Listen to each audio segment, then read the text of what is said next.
Les quiero invitar a abrir sus Biblias en Juan 3. La semana pasada nuestro hermano Jonathan nos compartió la primera parte del encuentro de Jesús con Nicodemo y hoy vamos a cerrar ese diálogo, esa reflexión. Eso está en Juan capítulo 3. Juan capítulo 3, el sermón de hoy día está del verso 14 al 21. Les comento a los amigos que se están integrando hoy día que como iglesia estamos todos los domingos estudiando el Evangelio de Juan, versículo por versículo, y también lo estamos haciendo en los grupos pequeños, ¿ya? Así que se pueden también integrar libremente los que quieren hacerlo a los distintos grupos que están en la ciudad.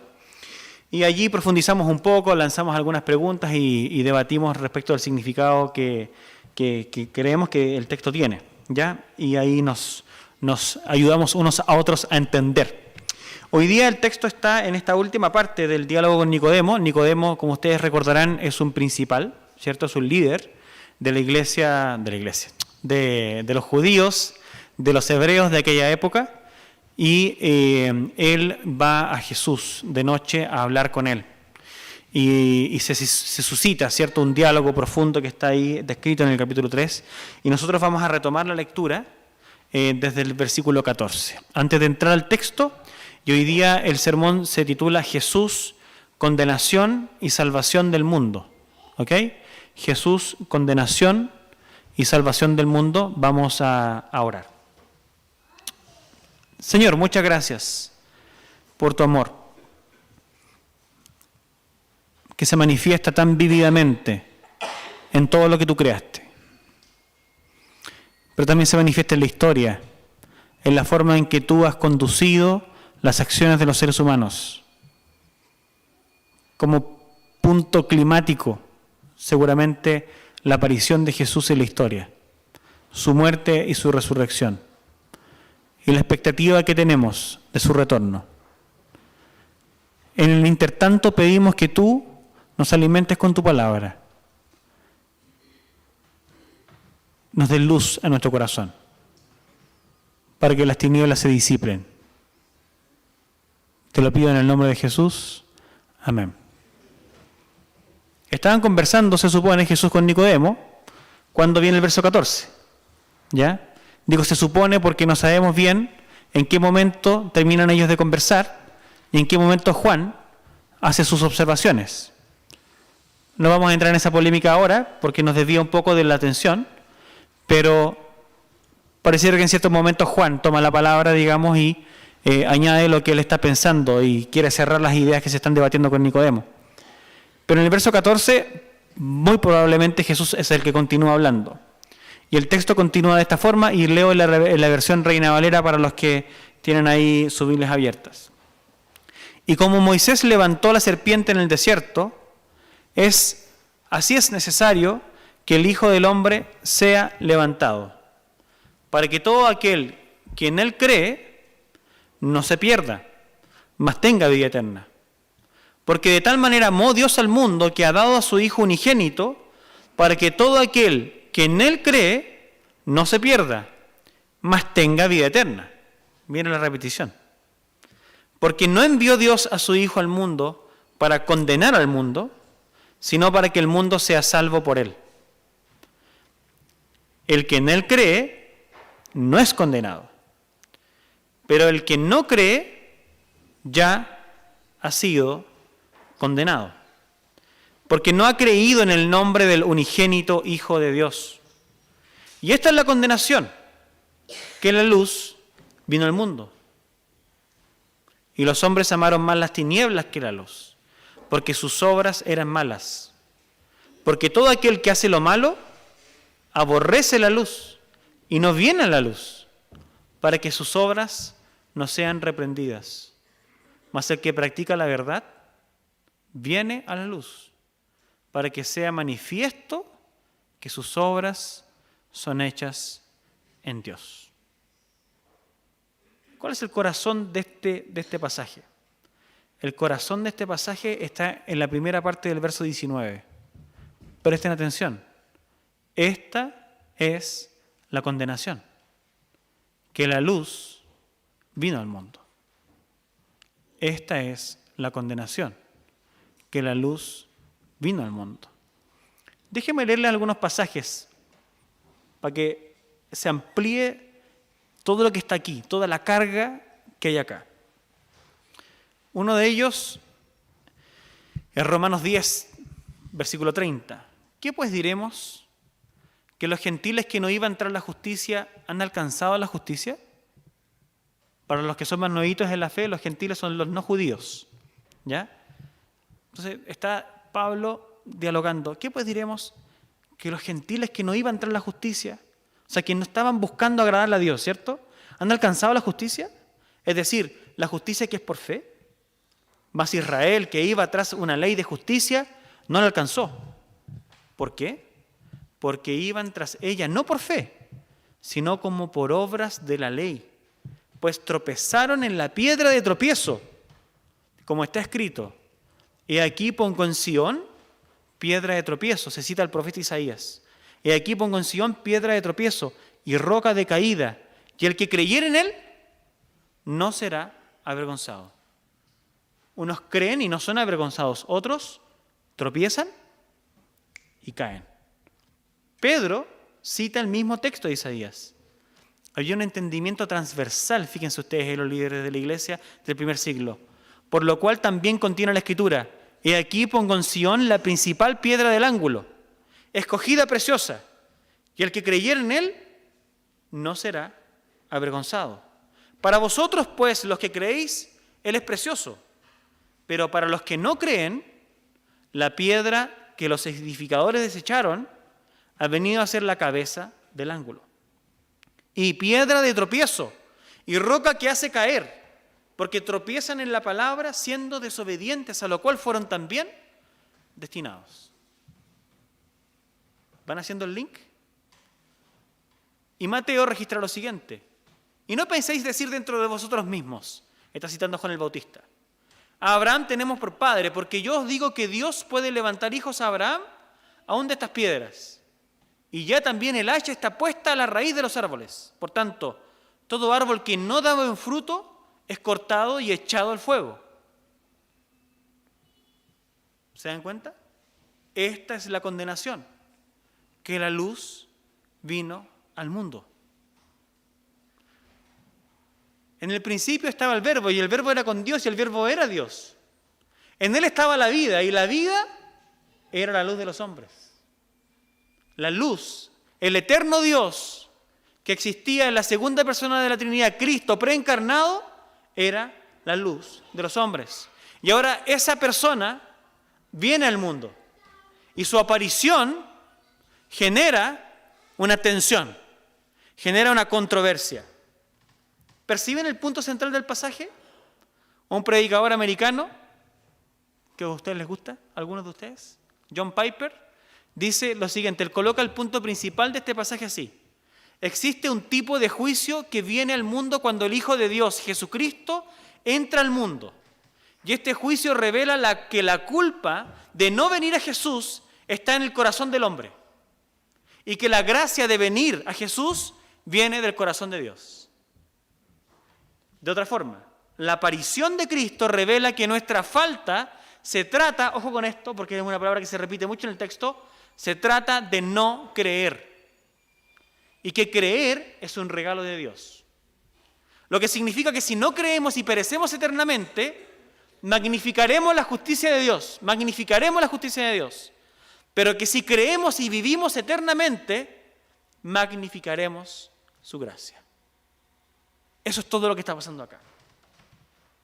Algunos de nosotros nos revolvemos el corazón cuando escuchamos estas ideas de condenación, cuando escuchamos estas ideas de que algunos se pierden. Y nos preguntamos ante esas cosas, ¿Dios es justo? ¿Es justo que la gente perezca? ¿Es justo que algunos no vayan a la vida eterna? Nos preguntamos esas cosas.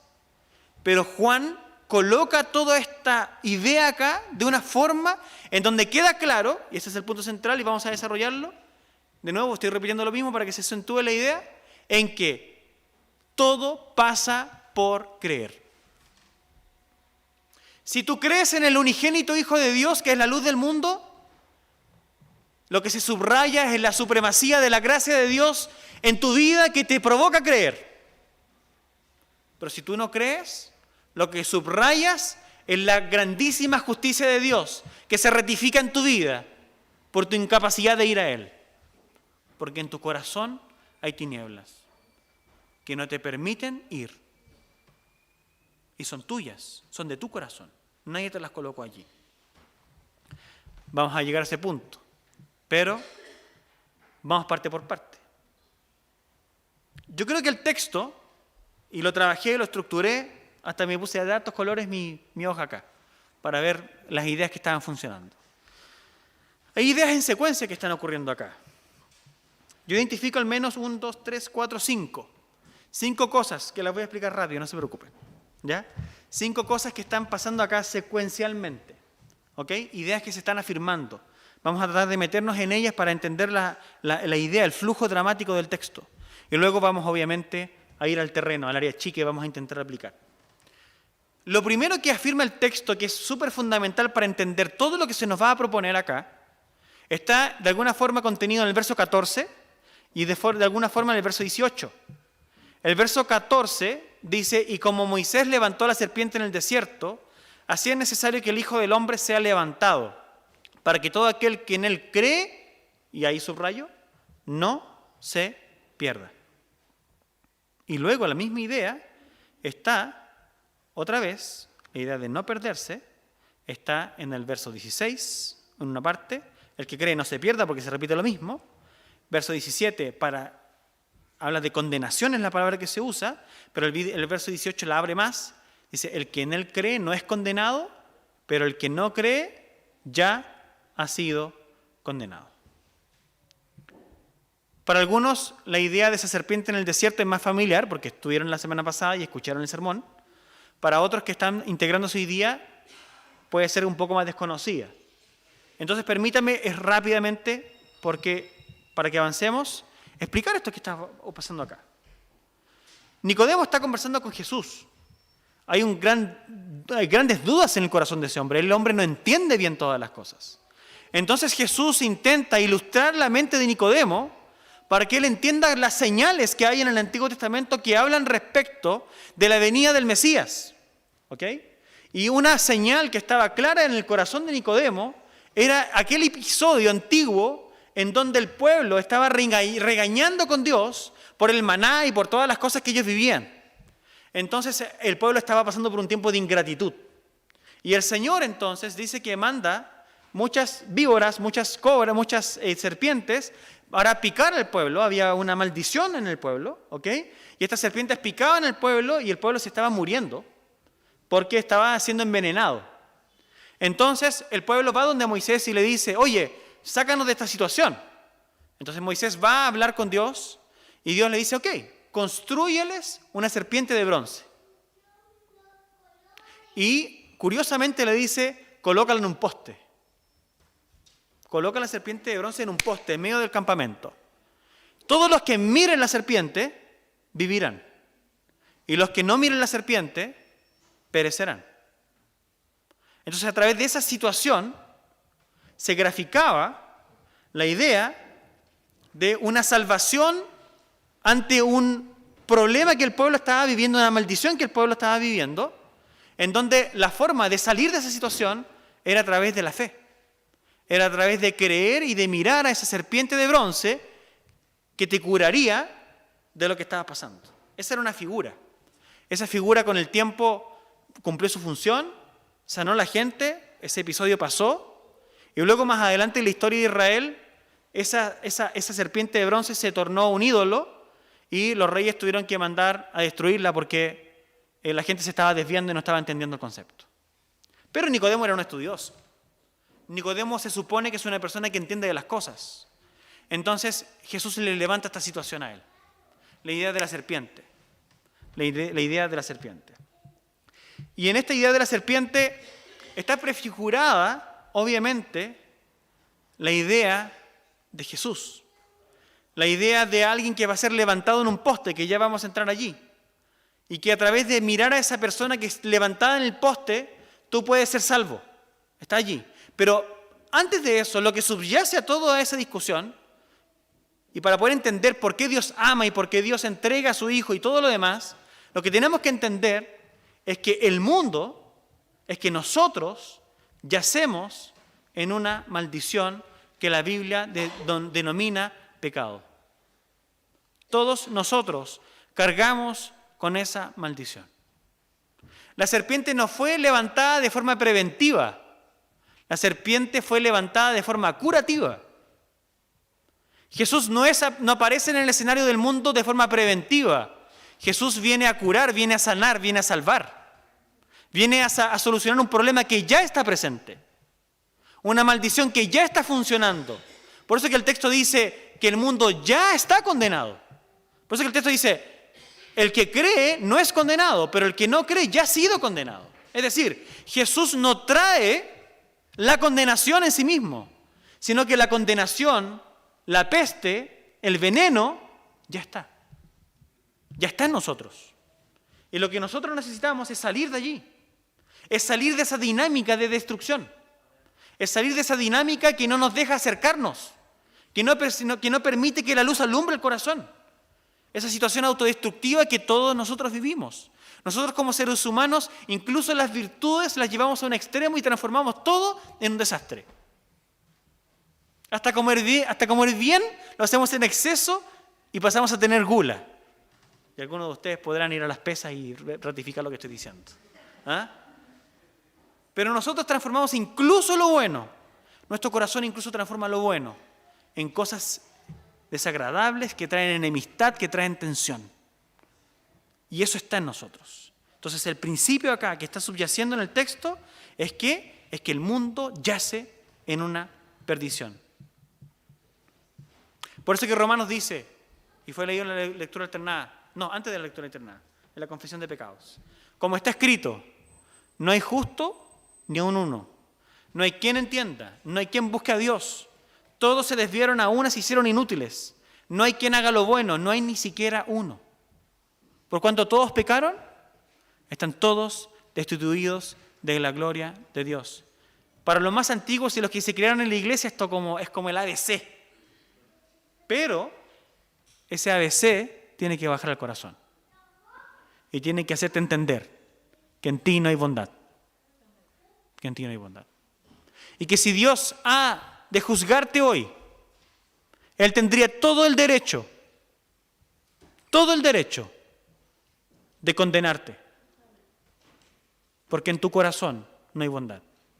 Porque en tu corazón no brota lo bueno. Porque naturalmente tú te desvías. Tú y yo nos desviamos. Ese es nuestro estado. Así está la humanidad. Esa es nuestra condición caída. Y ese es el escenario. Y es en ese escenario que Juan resalta que la segunda verdad que está aquí operando es que a pesar de todo eso, Dios ama intensamente. Porque el mundo ya está perdido. Porque la humanidad ya está perdida. Porque el pecado ya está en nosotros. Y así como las serpientes envenenaban a ese pueblo y lo mataban, el pecado entró en el mundo y trajo el desastre a todos nosotros. Un hombre pecó y a través de él el desastre a todos nosotros. Pero Dios, dice el texto, y dice en el 14b y en el 16, que Dios ama intensamente, ¿cierto? ¿Por qué? Dice Jesús a Nicodemo, como Moisés levantó la serpiente en el desierto, así es necesario que el Hijo del Hombre sea levantado, para que todo aquel que en él cree no se pierda, mas tenga vida eterna. Y lo repite, porque de tal manera amó Dios al mundo. Y está haciendo la comparación entre ¿qué? Entre esa serpiente que Dios regaló para que el pueblo pudiera salir de esa situación, y está haciendo el paralelo con su Hijo. Con su Hijo. ¿Por qué? Porque así Dios proveyó de la serpiente para el pueblo en ese momento, pero a nosotros hoy día nos provee del gran regalo y del gran Salvador, ahora sí que es eterno, en el cual podemos confiar sin ningún problema y depositar todo nuestro ser en Él, que es Jesús. Y acá dice que es un amor de Dios tan tremendo, tan despojado, tan intenso, que Él da incluso a su propio Hijo unigénito.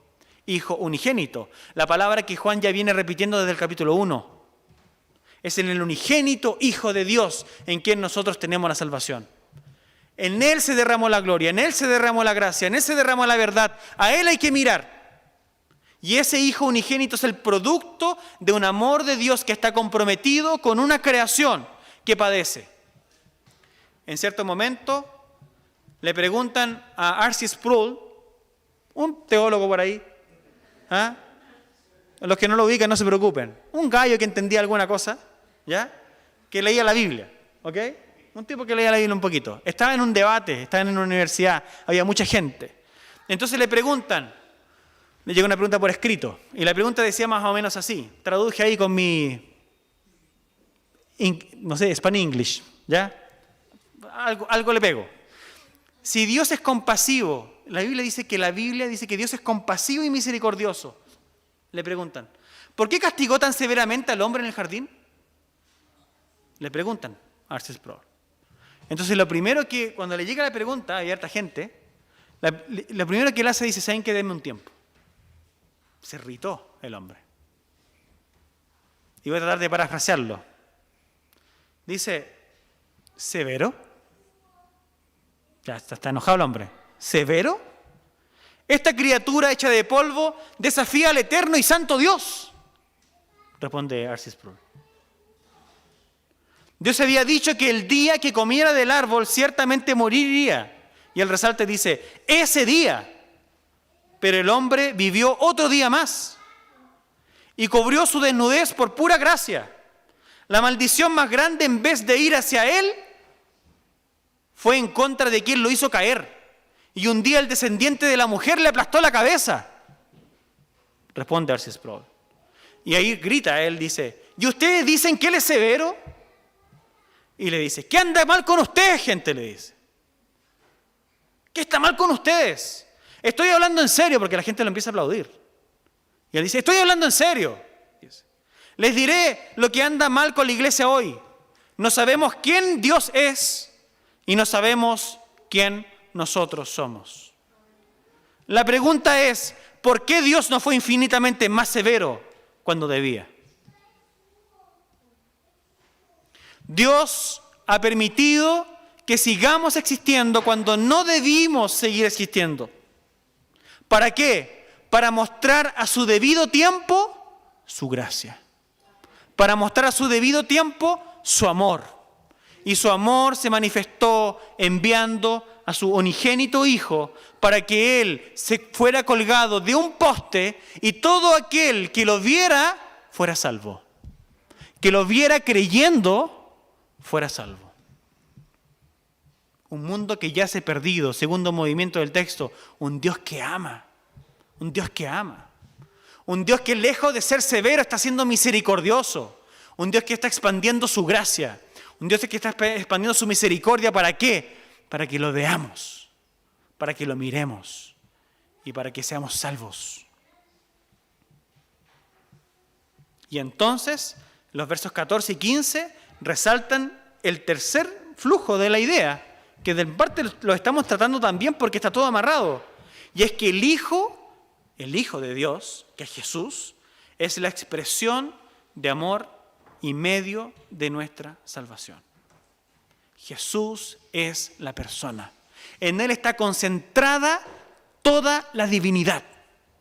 En Jesucristo está concentrada la suma de la luz, la suma de la verdad. Todo está en Él. Y por eso que Él termina siendo una piedra de tropiezo. ¿Por qué? Porque es o en Él o no hay nada. O es Cristo completo o no hay nada.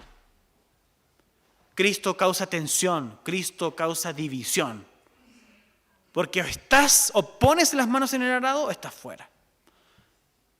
O juntas o desparramas. No puedes estar con Él y sin Él al mismo tiempo. O estás completamente en Él y has echado todo tu ser en Él, o entonces no está funcionando Cristo en ti. No estás entendiendo el amor de Dios. No estás entendiendo tu pecaminosidad. No estás entendiendo la necesidad y la oscuridad que hay en ti. Es todo o nada. El Hijo es la expresión. El Hijo es la expresión. Y pasamos al punto, porque entonces el nexo entre todo esto, ¿cuál es? Creer. Creer es la prueba de la gracia y la prueba de la justicia. leyendo este texto y cómo lo trabajaba también cierto autor, él dice algo muy interesante. Jesús no vino a hacer que gente neutra se torne pro Jesús, sino a que gente culpable pase a ser gente perdonada, a que gente condenada sea gente no condenada, a que gente muerta sea gente eternamente viva. El problema que nosotros tenemos con la idea de condenación es que nosotros pensamos que no estamos condenados. Es que nosotros pensamos que la humanidad está en una especie de neutralismo. Y podemos mantenernos neutros toda la vida, que no pasa nada. Lo que la Biblia está enseñando, lo que Juan está enseñando, lo que Jesús está enseñando es lo completamente opuesto. Es que nosotros somos enemigos de Dios. Es que nosotros con nuestro corazón tendencioso, es que nosotros con nuestro corazón oscuro no queremos a Dios. No lo queremos. Y tenemos que entrar en una relación con Él y aceptar a su Hijo o nada. Y como dije adelante, o estás con Él o no estás. Por eso es que acá nosotros lo que no busca el texto es que tú ahora pases a ser pro Jesús y a defenderlo. Esto es darte cuenta que estás en una perdición, que estás en una condenación, que estás en una muerte ya condenado. No es que vayas a morir, es que ya estás muerto. Y lo que necesitas es vida eterna ahora, fluyendo en ti, no mañana. Por eso es que el verbo está en creer, es un presente continuo, es ahora. Tienes que hacerlo ahora, es una necesidad imperativa. Una necesidad imperativa. Y Jesucristo entonces llega al escenario y rompe todas las estructuras y nos llama y nos pide cuentas, porque su presencia es la que desata y nos muestra realmente dónde se está inclinando nuestro corazón. Entonces, Jesús va a evidenciar qué es lo que hay dentro. ¿Qué es lo que hay dentro? Creer es la prueba de la gracia y no creer es la prueba de la justicia de Dios. Y entonces la idea de juicio se hace presente y Jesús es manifestado como el propio juicio de Dios. ¿Cuál es el juicio de Dios? Que la luz vino al mundo. La condenación es la luz. ¿Por qué? Porque la luz, Jesús manifestado en nuestras vidas, va a indicar qué es lo que hay dentro. Cuando tú eres confrontada con Jesús, tú puedes saber qué hay dentro de ti verdaderamente. Jesús te atrae, Jesús te humilla, Jesús te hace sentir y te hace darte cuenta de lo culpable que eres. Jesús te hace darte cuenta de la necesidad que tienes de que Dios te abrace. Jesús reivindica en tu corazón la necesidad de amor que tienes y que Dios te cargue como su hijo y te cuide y te limpie. O Jesús te provoca en última instancia náuseas. Y Jesús es alguien en realidad patético. Jesús es alguien que no quieres ver. Jesús es alguien a quien no quieres prestarle cuentas. Y esta es la tensión. Porque esa tensión se va a Juan capítulo 9. Y en Juan capítulo 9 nosotros vemos que Jesús sana a un ciego. Y los fariseos y los religiosos de la época que están mirando el milagro dicen que nunca antes había ocurrido algo así, de que alguien le sanara la vista a alguien de nacimiento ciego, que nunca lo habían visto. Entonces hay una tensión en Juan capítulo 9. Y quiero que la vayamos a ver. Vayan a Juan capítulo 9. Juan capítulo 9, verso 32. Vean el verso 32.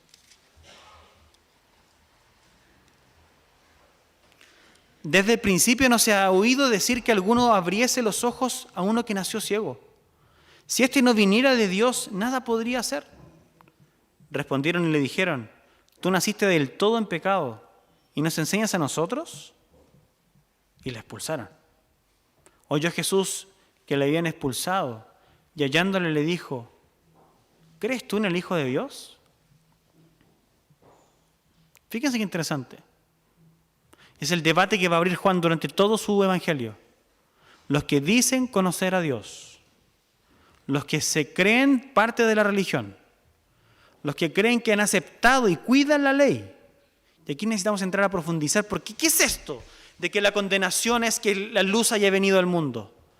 ¿Por qué? Porque el último movimiento del texto y el quinto es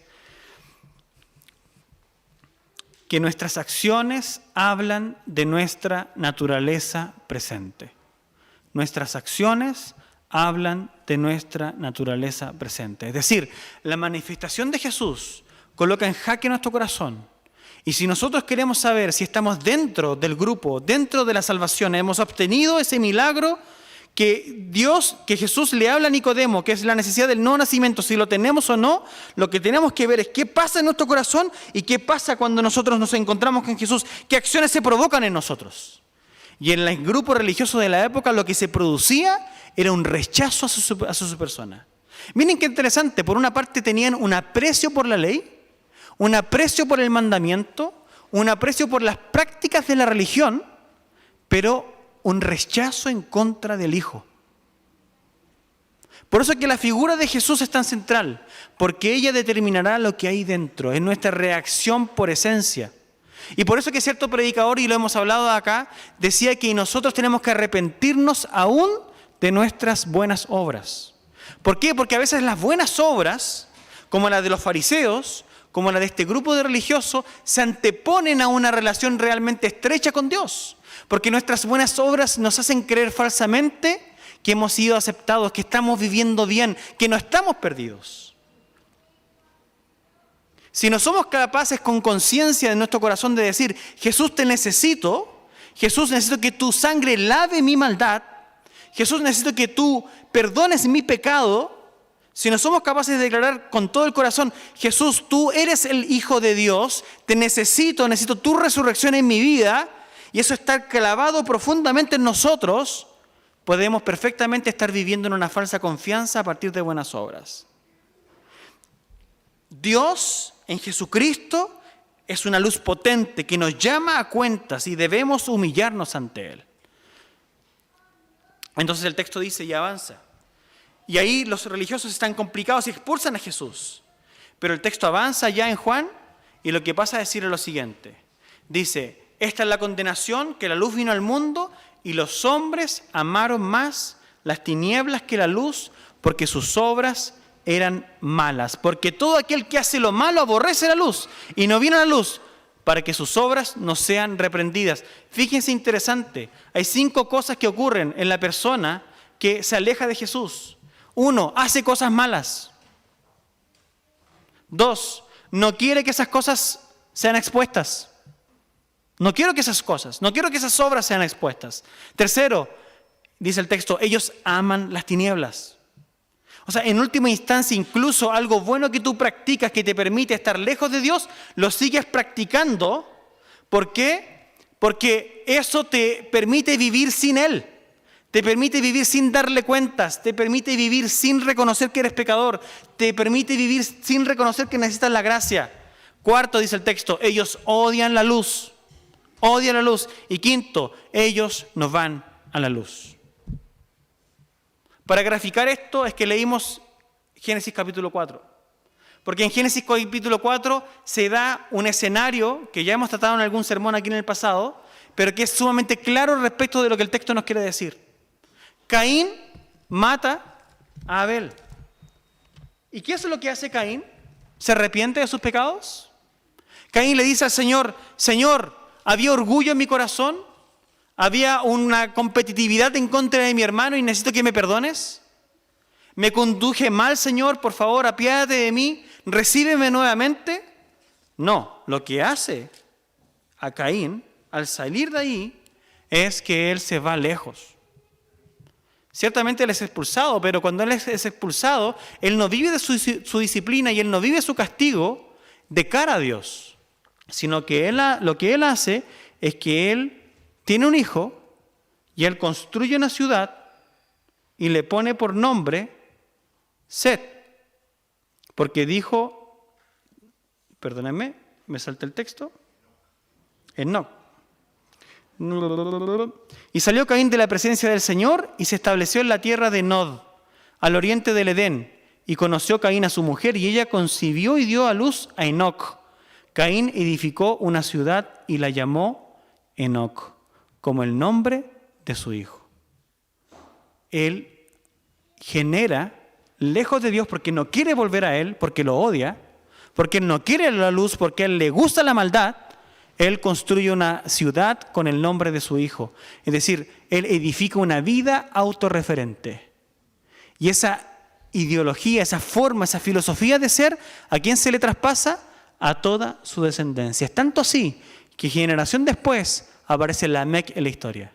Y con Lamec tenemos el primer vínculo en donde una persona sale de la monogamia y tiene 2 esposas. Por primera vez en la historia. Y sus hijos son artífices, uno crea unas cosas, instrumentos para que la gente toque, otros se dedican al hierro, al bronce, hacen herramientas. Lamec pasa a ser el padre de la guerra, al final y al cabo, porque es quien construye las armas bélicas. Y interesantemente notamos lo que está en el corazón de este hombre que se traspasa de generación en generación. ¿Y qué es? Es el orgullo, es el odio, es la revancha, es el reproche. Lamec dijo a sus mujeres, Ada y Sila, oigan mi voz, mujeres de Lamec, presten oído a mis palabras, pues he dado muerte a un hombre por haberme herido, y a un muchacho, que es un niño, la palabra muchacho ahí es niño, y a un muchacho por haberme pegado. Y 7 veces es vengado Caín, entonces Lamec lo será 70 veces 7. Es decir, una filosofía, una cultura de revancha.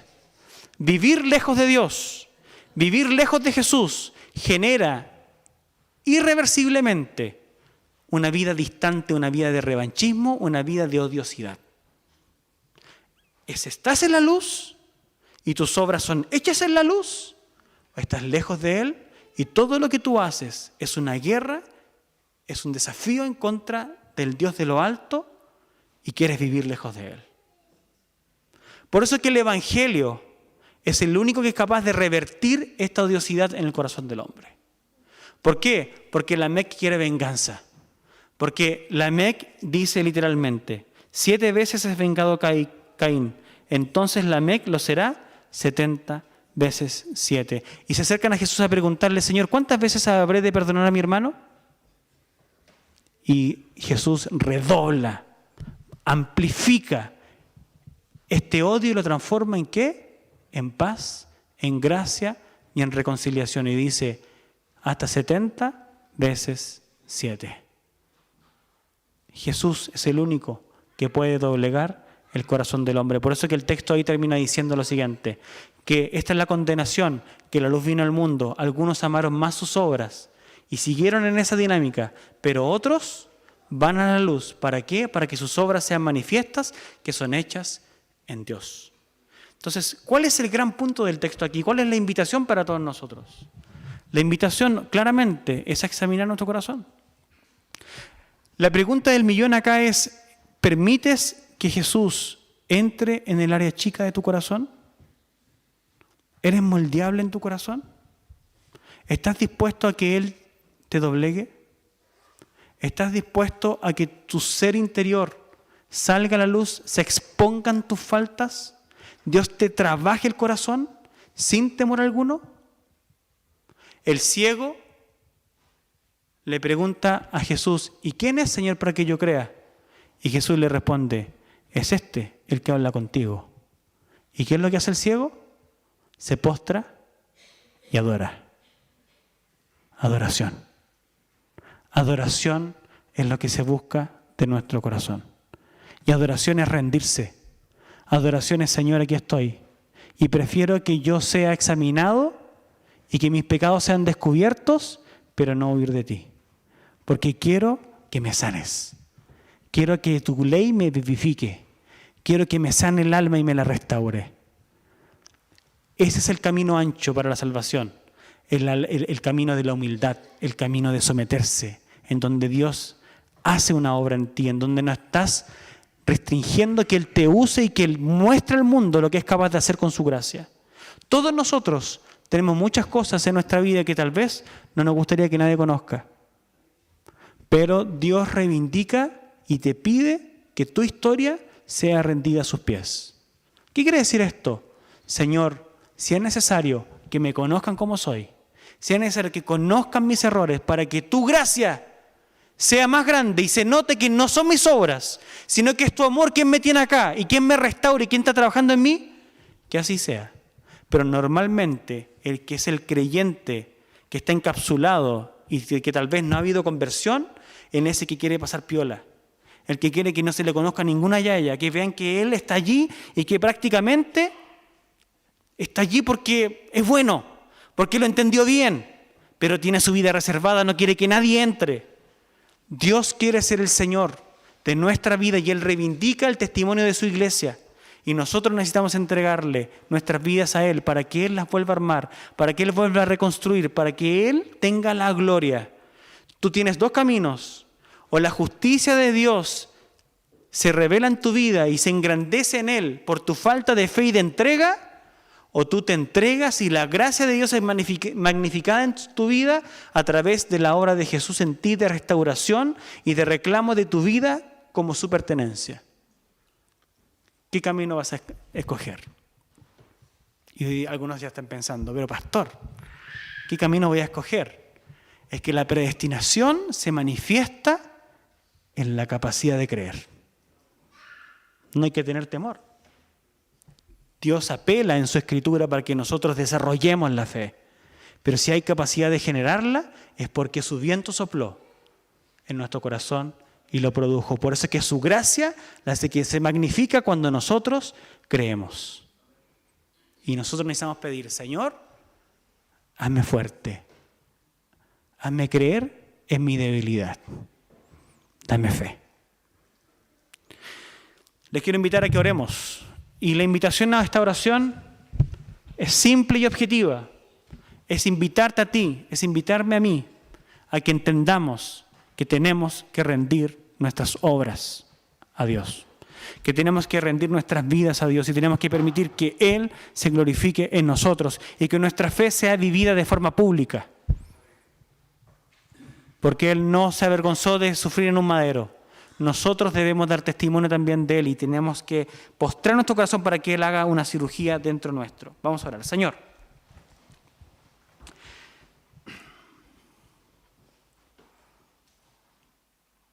queremos pedirte que Jesús alumbre hasta el rincón más oscuro de nuestro ser. Queremos pedirte que Jesús produzca arrepentimiento en nosotros.